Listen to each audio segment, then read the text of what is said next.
Shalom, salam damai sejahtera Bapak Ibu, Saudara dan Saudariku. Semoga saya menjumpai Anda semuanya dalam keadaan yang sehat walafiat. Untuk kita yang sehat, Tuhan berikan terus kesehatan. Dan untuk saudara dan saudari kita yang sakit, Tuhan berikan kesembuhan segera. Jumpa kembali dengan saya, Romo Adi, SVD, dalam permenungan harian kita, Embun Sabda, di hari Kamis, tanggal 13 Agustus 2020. Saudara dan saudari Kusiman, terima kasih sudah setia mengikuti permenungan Embun Sabda ini. Buat yang sudah subscribe dan selalu setia untuk komen, like, saya ucapkan banyak-banyak terima kasih. Dan yang belum, saya mohon bantuan subscribe. Terima kasih. Saudara dan saudariku seiman, hari ini dalam bacaan Injil, hari Kamis 13 Agustus, kita diajak oleh Tuhan Yesus sendiri untuk mengampuni tanpa batas, untuk mempunyai sikap belas kasihan.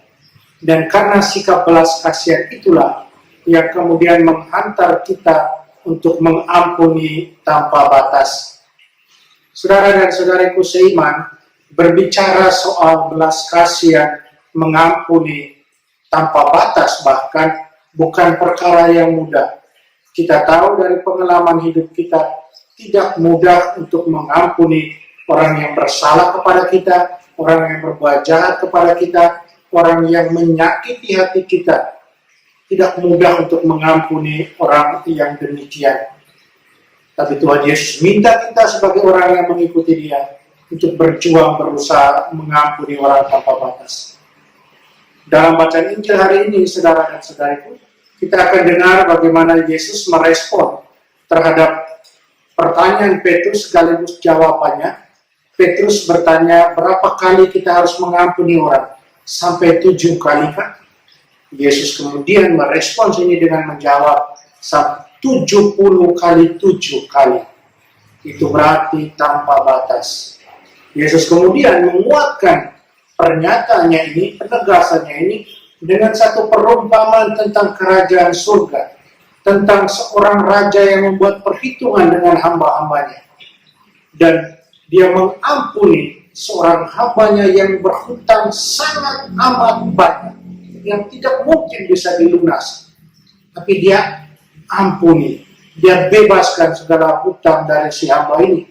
Tapi kemudian kita tahu dari perumpamaan ini yang terjadi adalah bahwa ketika si hamba ini berhadapan dengan sesamanya yang berhutang kepadanya tapi dengan jumlah yang lebih kecil, dia tidak bisa untuk membebaskan sahabat atau sesamanya ini.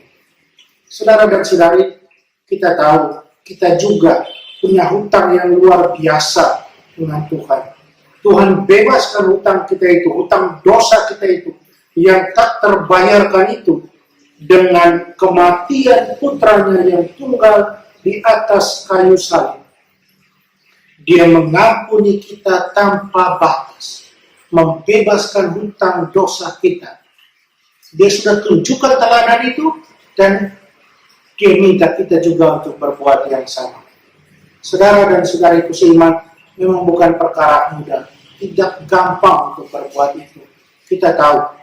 Tapi kita terus berjuang untuk mempunyai sikap belas kasih. Sikap belas kasih yang mendatangkan kedamaian dalam diri, kemudian bisa melahirkan sikap mengampuni. Kalau kita punya sikap pengampunan, saudara dan saudariku, sikap pengampun ini akan menghantar kita untuk terus melangkah maju, bergerak ke arah ke depan, tidak ke belakang melihat apa yang salah yang sudah terjadi. Yang sudah terjadi dan salah adalah satu pembelajaran untuk menjadi lebih baik ke depan. Dan biasanya juga kalau kita sudah menerima pengampunan dari orang, hendaknya pengampunan yang kita terima dari orang itu menjadi juga satu acuan buat kita, satu penegasan buat kita untuk juga bisa memaafkan diri kita. Karena kita sudah mendapat pengampunan dari Tuhan, dari orang lain, ampunlah dirimu, kemudian majulah untuk jadi lebih baik. saudara dan saudariku, belas kasihan dan pengampunan.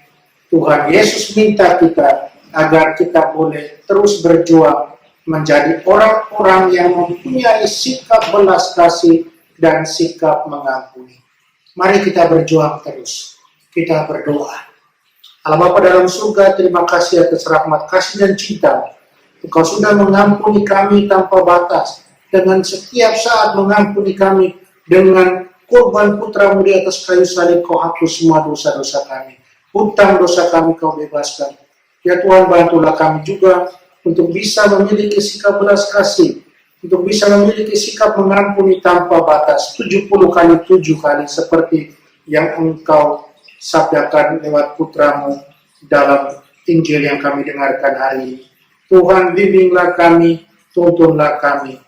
Amin. Mari kita mohon berkat dari Tuhan. Tuhan sertamu. Kita sekalian, semua orang yang kita sayangi, kita kasih, usaha kita untuk mencari orang-orang yang berbelas kasih, orang-orang yang selalu siap untuk mengampuni. Dilindungi, dibimbing, dan diberkati Allah yang Maha Kuasa, Bapa dan Putra dan Roh Kudus. Amin.